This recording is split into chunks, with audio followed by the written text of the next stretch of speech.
La taiga en invierno parecía interminable. Sus extensiones nevadas, salpicadas por las escasas sombras de árboles achaparrados, eran opresivas en su fría e indiferente grandeza. Para el grupo de leñadores varados aquí, este páramo no era solo un lugar de trabajo, sino un lugar que evocaba un profundo temor interior que nadie se atrevía a expresar en voz alta. Su grupo, formado por 6 personas, no había llegado aquí por casualidad. Sabían que la tala de estos árboles raros, prohibidos de destruir, podía reportarles enormes sumas de dinero. El legendario arce de Carelia, que solo crecía en esta zona, estaba tan valorado que un tronco podía cubrir sus gastos durante varios años por adelantado.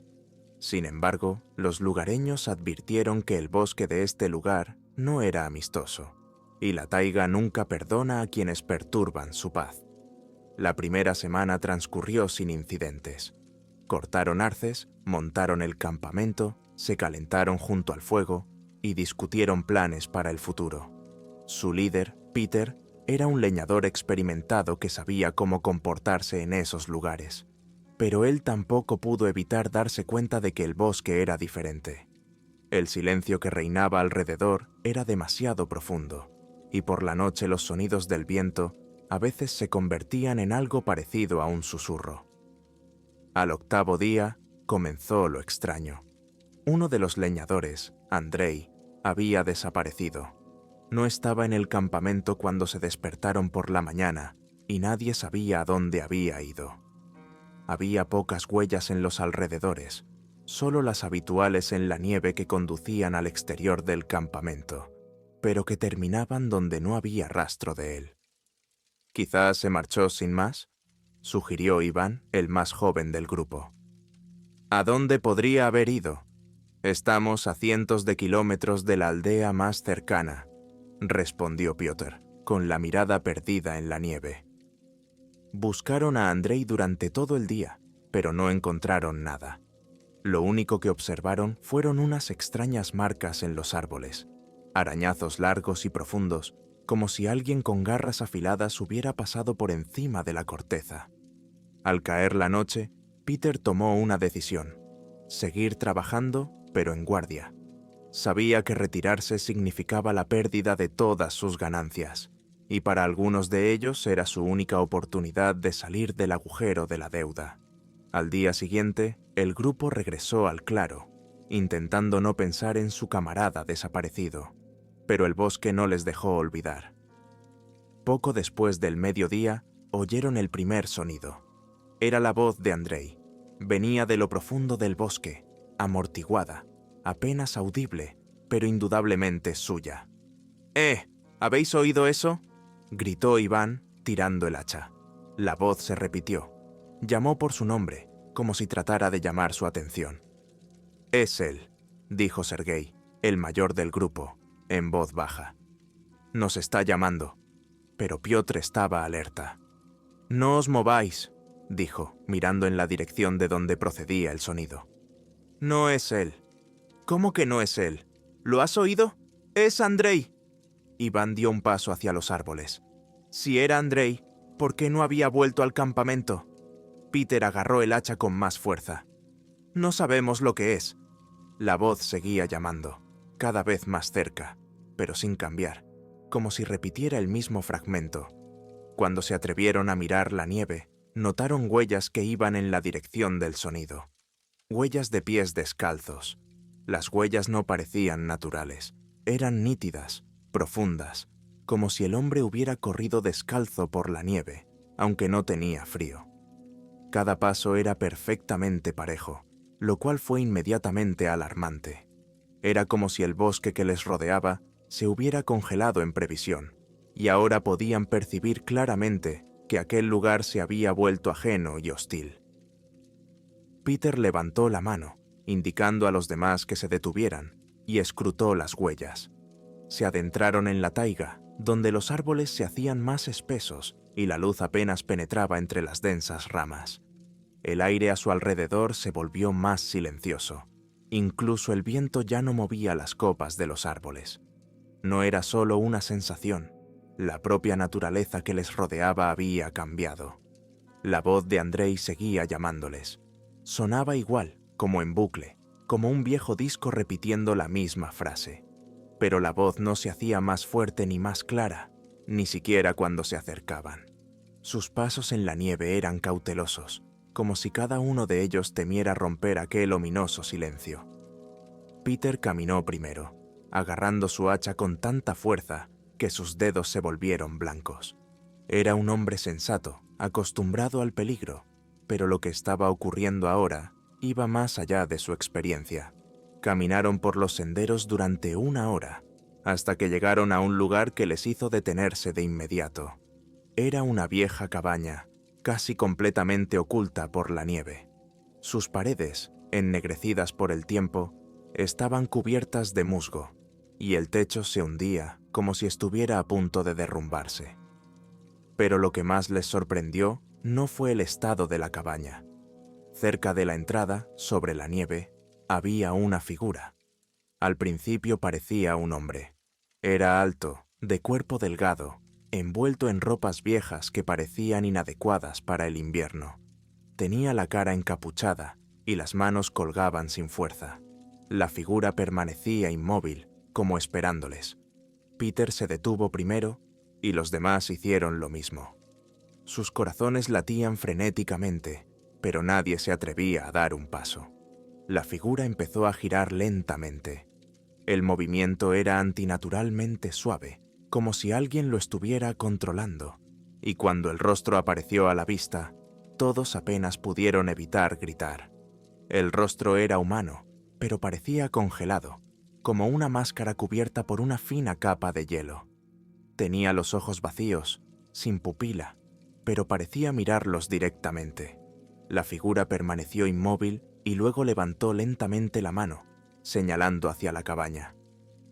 Peter no podía moverse. Era como si su cuerpo estuviera paralizado y sintiera que en su interior crecía un frío que no tenía nada que ver con el clima gélido. Este frío era diferente, parecía vivo, penetraba hasta los huesos. Los demás permanecen inmóviles, sin atreverse siquiera a susurrar. La figura bajó el brazo y empezó a retroceder, disolviéndose en la sombra de la cabaña. Al desaparecer, la voz de Andrei cesó. A pesar de su terror, Peter comprendió que tenían que entrar. Se dirigió lentamente hacia la cabaña. Cada movimiento le parecía anormalmente pesado. Los demás le siguieron, como si temieran quedarse solos. La puerta de la cabaña se abrió con un leve crujido, como invitándoles a entrar. El interior estaba oscuro y olía a humedad y podredumbre. En el suelo había libros viejos cubiertos de polvo, y a lo largo de las paredes, estanterías con objetos difíciles de ver en la oscuridad. En el centro de la habitación, sobre una mesa, había un viejo diario. Peter se acercó lentamente a la mesa, como si cada paso que diera pudiera despertar algo que llevaba siglos durmiendo allí.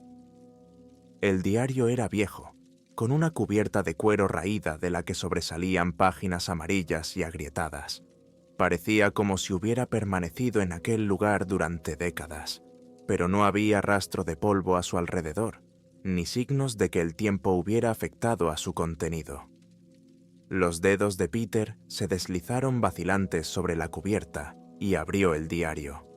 Las primeras páginas estaban escritas con letra pulcra, anticuada, con letras redondeadas, que recordaban a las que se encuentran en antiguos documentos de archivo. Las entradas estaban en ruso, pero con una mezcla de palabras y expresiones antiguas, que hacía tiempo que habían caído en desuso.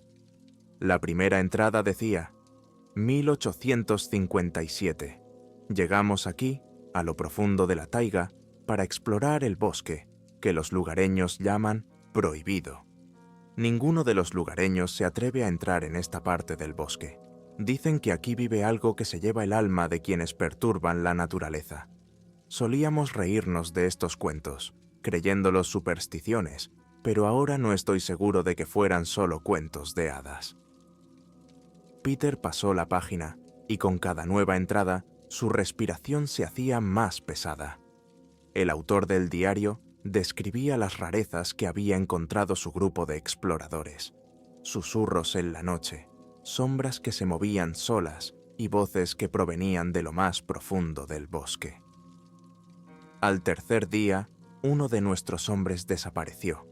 Encontramos sus huellas, que se desprendían en un lugar donde la nieve estaba completamente limpia, como si acabaran de llevárselo. Al día siguiente oímos su voz. Nos llamaba pidiendo ayuda, pero sabíamos que no era él. Encontramos su cuerpo más tarde, pero no parecía un cadáver, sino un cascarón vacío sin vida. Cada palabra resonaba ominosamente en la mente de Peter. Podía sentir la frialdad que reinaba en la cabaña, penetrando cada vez más profundamente en su mente. Los demás estaban detrás de él, mirándole por encima del hombro, pero nadie se atrevía a hablar. La siguiente anotación estaba escrita con mano temblorosa, y la letra era casi ilegible. No toleran nuestra presencia. El bosque está vivo y se defiende. Estas criaturas no son solo guardianes de la naturaleza, están conectadas al propio bosque. Hemos despertado algo que ha estado dormido durante siglos. No se ven, pero siempre están ahí. Su susurro es la voz del bosque. Su tacto es la muerte misma. Al pasar la página siguiente, una fotografía cayó del diario.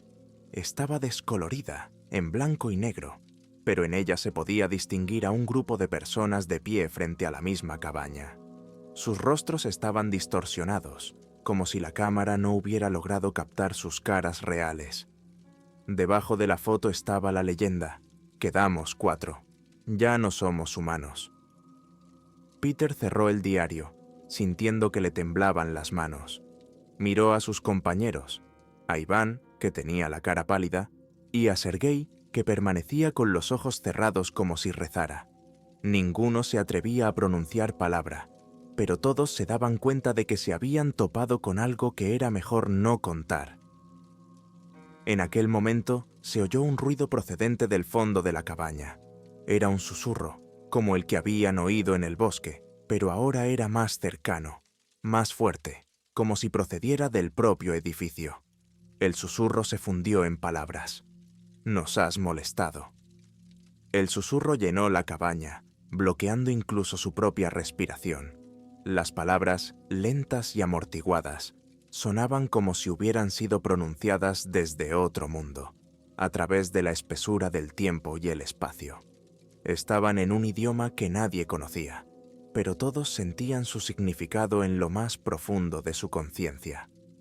Peter se quedó inmóvil, apretando el diario entre las manos como si pudiera protegerle de aquella presencia invisible. Iván retrocedió, tropezó con el umbral y estuvo a punto de caerse. Sergei, que había parecido el más tranquilo, se agarró la cabeza, como si tratara de protegerse de un creciente estruendo. Los murmullos no cesaban, y de pronto se sintió en el aire un escalofrío agudo y helado que hizo que todos sintieran que se les encogían los pulmones. La puerta de la cabaña se cerró de golpe por sí sola, y la luz de las linternas empezó a atenuarse, como si algo les estuviera quitando la energía. Dentro estaba cada vez más oscuro, pero empezaron a aparecer símbolos en las paredes que antes no eran visibles. Brillaban con una tenue luz verde, como la del musgo podrido, y formaban dibujos que parecían sacados de un diario. Estos símbolos no solo se mostraban, sino que se movían, como si palpitaran, como seres vivos. Peter sintió que la energía estática llenaba el aire y le erizaba el vello de los brazos. Apenas podía moverse, pero se armó de valor y dio un paso hacia la puerta, intentando abrirla. La puerta no se movía, como si estuviera cerrada por dentro. En ese momento se oyó un ruido procedente de un rincón de la habitación. Un gemido profundo y desgarrador, como el crujido de los árboles viejos en la escarcha invernal. Todos se giraron al oír el sonido y vieron una figura que empezaba a formarse entre las sombras. Era alta, desproporcionada, con miembros largos y retorcidos. Su cuerpo parecía estar compuesto por el propio bosque, ramas, raíces y piedras cubiertas por una fina capa de escarcha. La figura no se movió, pero su cabeza se inclinó lentamente hacia un lado, como si estuviera estudiando a los presentes. Su cara estaba en blanco, sin rasgos, pero se había formado una fina grieta en el centro, que empezó a ensancharse hasta convertirse en algo parecido a un ojo vertical. La voz que habían oído antes procedía ahora de esta figura. Habéis tomado lo que es nuestro. Peter sabía que habían venido aquí por los árboles que no debían tocar, pero ahora se trataba de algo más que de quebrantar una prohibición. El bosque tenía vida propia y ellos formaban parte de su juego. La figura comenzó a moverse. Sus pasos eran lentos, pero cada uno resonaba en su cabeza. Peter gritó, corriendo hacia la puerta, pero fue como si su cuerpo se paralizara, obligándole a quedarse inmóvil. Mientras tanto, los símbolos de las paredes empezaron a cambiar de color, pasando del verde al rojo brillante. El aire se volvió insoportablemente pesado, y cada respiración era como un golpe en los pulmones. Iván, el más joven de ellos, fue el primero en perder el control. Empezó a gritar y se arrojó a un rincón, pero la figura se volvió instantáneamente hacia él, extendiendo su largo brazo anudado. El grito de Iván se interrumpió. Su cuerpo se congeló y empezó a transformarse en otra cosa.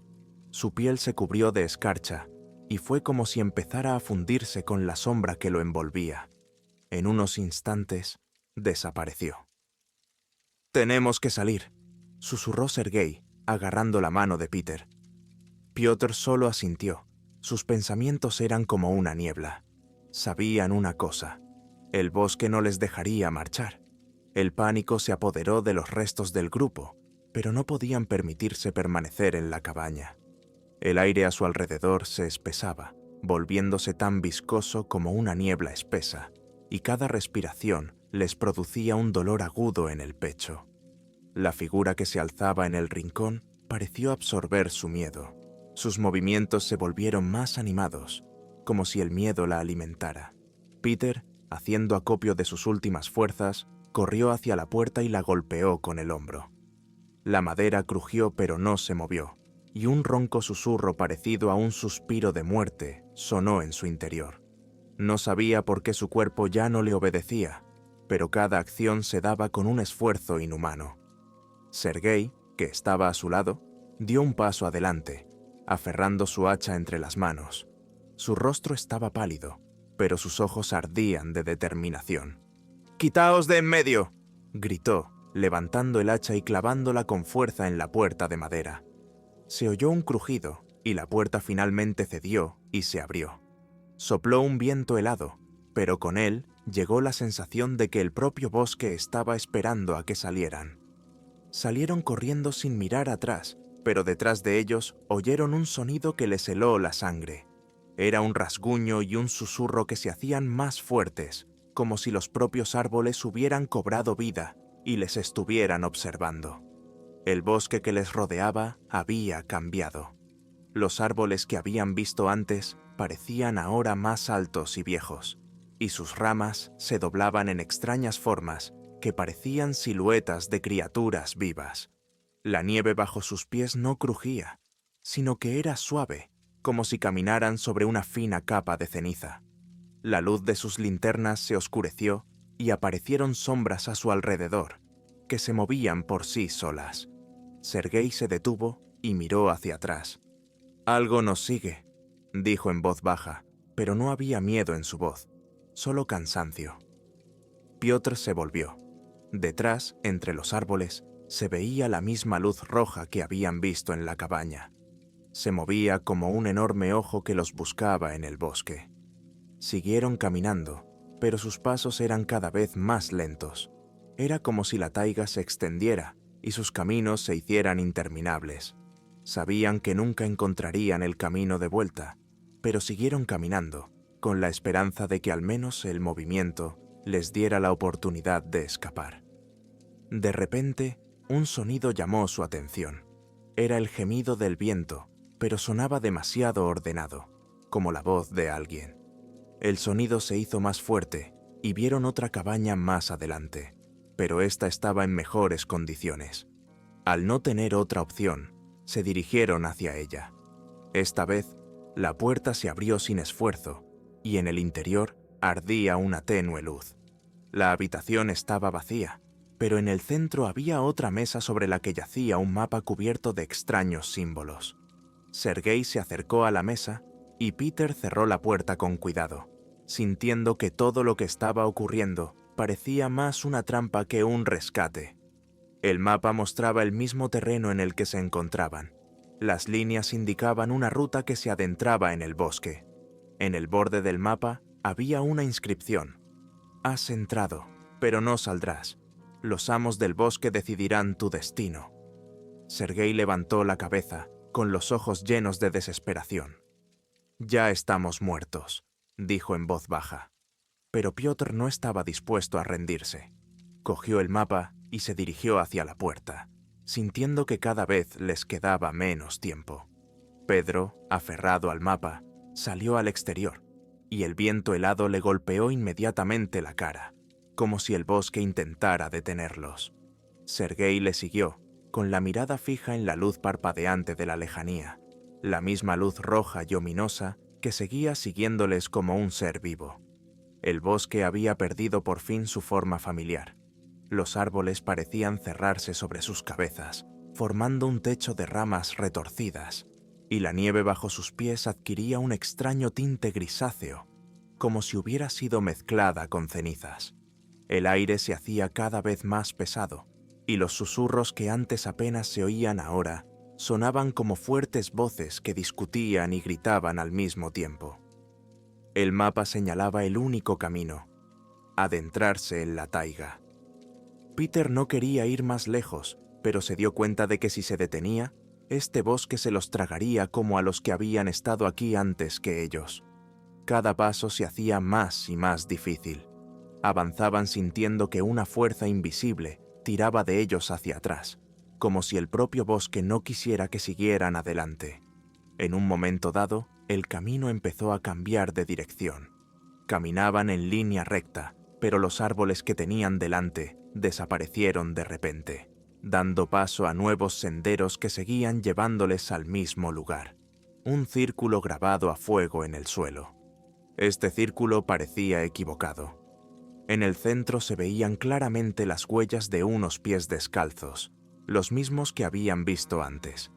El suelo a su alrededor estaba caliente, como si el fuego se hubiera apagado hacía poco, pero había un penetrante olor a quemado y algo extraño, metálico, en el aire.